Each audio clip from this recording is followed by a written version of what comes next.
You have an effing head coach. This is a job. Guess what? If I have mental issues and I'm not diminishing them, I can't not see my effing boss. When you were told again and again, the head coach needs to see you, wasn't to make you practice, wasn't to play a position you don't effing want to, okay? That's Lane Kiffin talking to DeSantos Rollins in this private meeting, going through his frustration about, hey man, you're not responding to me. We're trying to get in contact with you and you're just ignoring me. You can't do that. And then he describes football as a job. It was to talk to you and explain to you in the real world, okay? So I don't give a F what your mom say, okay, or what you think in the real effing world. You show up to work and then you say, hey, I have mental issues. I can't do anything for 2 weeks, but if you change my position, I won't have mental issues. Rollins is heard saying, I mean, you're acting like my issues aren't real. Lane Kiffin responds, I didn't say they're not real. You show up when your head coach, when your boss wants to meet with you. It wouldn't have been like this. If you would have come here when you kept getting messages, the head coach wants to talk to you, you say, I'm not ready to talk to him. Rollins says, I wasn't. Lane Kiffin responds, what effing world do you live in? I don't see why you, and then Rollins, I don't see why you have to be disrespectful. Kiffin responds, get out of here. Go. You're off the team. You're done. Hey everyone, this is Rob from StageandSky.com. I just saw this interview, or Jason Whitlock's breakdown of it. Lane Kiffin, DeSanto Rollins, I think this is his name. I'm getting tired of it. I really, it's kind of sad. There's a lot of things when it comes to masculinity and the direction of this country, and sad to say, but black people, God. In the 90s, we would get off at bus stops and we would just make fun of each other, right? Yo mama jokes was all the rage. Like, I can walk up to anybody, white or black, and be like, hey, I know you ain't talking, old biscuit face looking, and we just rip and we just laugh. And then we leave it on the blacktop. We go to class, everything's all good, right? Even with the whole no bullying campaign that came out in the early 2000s or the late 2000s, you had the Lady Gaga era come through, you had Modern Family, you had the Geek Squad come through with Glee and Big Bang Theory, and it just changed the culture where you're like, oh, you can't say the F word. You had the NBA campaign with like, oh, that you can't say that. Even if it means lame, you can't say the F word. And then you had, oh, no bullying, because bullying's bad and all that. And here's the deal, I'm not advocating for bullying, but I do think there was a reason why bullies exist, and I think honestly it made us stronger. Every hero, every protagonist of every story, even the real life story of us as human beings, we became strong, we became great because of the adversity we faced and had to overcome, right? What's happening today in our culture is that people are telling you to embrace the victimhood, to embrace your weakness, instead of being encouraged and inspired to overcome it. Even in my daily life, all right, I can tell you that I'm part of some teams, some circles where I come in ready to work. I come in all cylinders fired. I'm just upbeat. Hey, I don't care what the challenge is. I don't care what the quote is. We're gonna make it happen because I have that attitude, right? The people that I'm sometimes surrounded by, they don't have that. They have this very low-key, lethargic, oh, I'm just here for a paycheck, and I don't have that attitude. I'm like, no, I'm gonna do the best that I can. If someone's doing better to me, all right, we'll see. How much did they do today? Okay, tomorrow, I got you. That's my attitude. Not everyone has attitude, and it kind of sucks because again, as if I don't already feel like I'm alone when it comes to my Christianity because no one else is following the Bible around here. I'm just having fun in my youth, and God will forgive me when I'm older. So you already feel alone there. But even when it comes to just the competitive fiery spirit, like I grew up when NBA players were dunking on each other. You had Sean Kemp.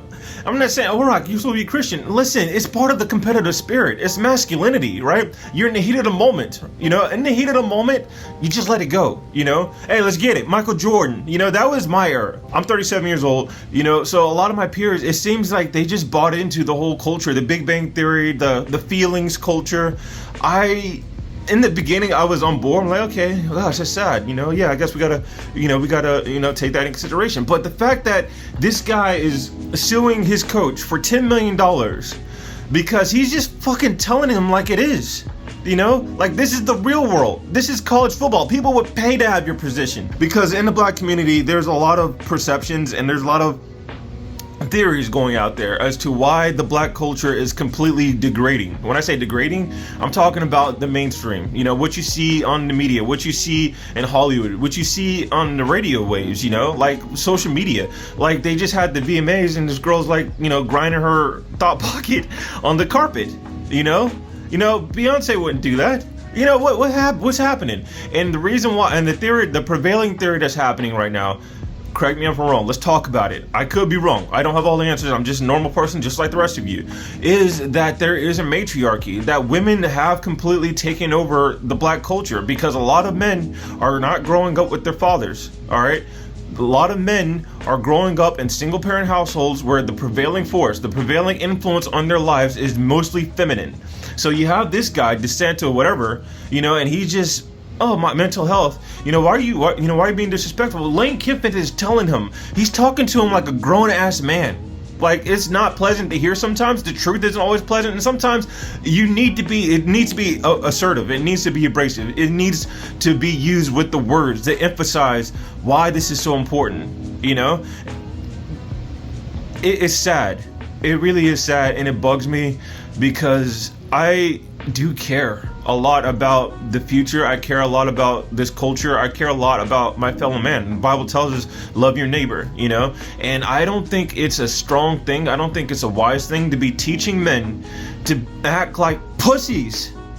God, maybe I'm just heartless. Rock, there are people with mental issues and you're just being completely disrespectful. I'm not saying that there isn't. I'm saying that if there is, then you shouldn't be on a football team. If it is, you shouldn't be flying a plane. Let's stop acting like you're entitled, that you have the right to do whatever you want to do just because. As if, oh, I'm here, therefore, I'm owed this. No, if you have mental issues, address it. Like, get off the football team. Like, that's super important. And I think that's the thing that bothers me, is because if it is so important to you, like, you can't have, they say you can't have the cake and eat it too, but it's like, do something about it. Show how important it is to you. Demonstrate it. That's what I think is killing me the most. Because the people who complain about equality and, oh, well, you got to take this seriously. It's like, all right, how seriously are you taking it? You want everyone else to bend around you. What are you doing? It's funny how so many people say that, oh, we're all equals. You got to treat us like equals. Until being weak and inferior benefits you. Yeah, when I see this guy talk about, oh, well, mental, because what's happening is it sets a trend.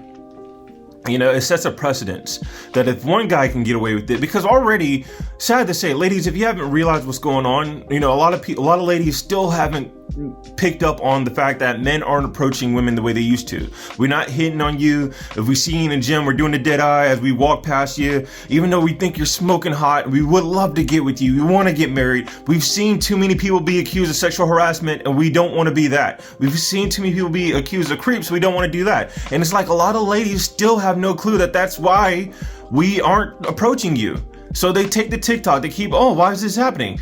It's the same with people like this DeSantis character, right? Now, because it's like racism, right? Oh, well, I'm not racist, but I don't want to hire you. Why? Is it because of the color of my skin? Can you prove that?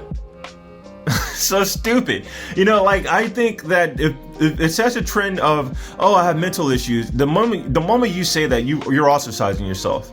The moment you even so much as hint of mental weakness, like, oh, I can't do it, I'm having an off day, you're going to start, I predict that's what's going to happen, because coaches are going to see that, they're going to see Lane Kiffin's example, and they're not going to push you, they're not going to be the mentors they're supposed to be, that's what men need. We need to be pushed. We need to be, in order to be diamonds, we need that pressure.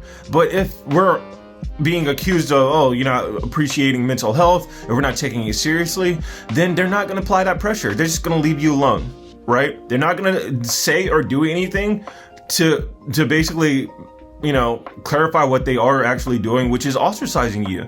They're going to handle you with kid gloves. It's okay. You just go ahead, sit there on that bench. Meanwhile, other people are starting. Hey, coach, I want to start too. I know you do. We'll get there. One day. Soon, until the whole season goes through. All right, that's my rant. Let me know what you think. I could be way off. It sucks, man. All right, I'll stop.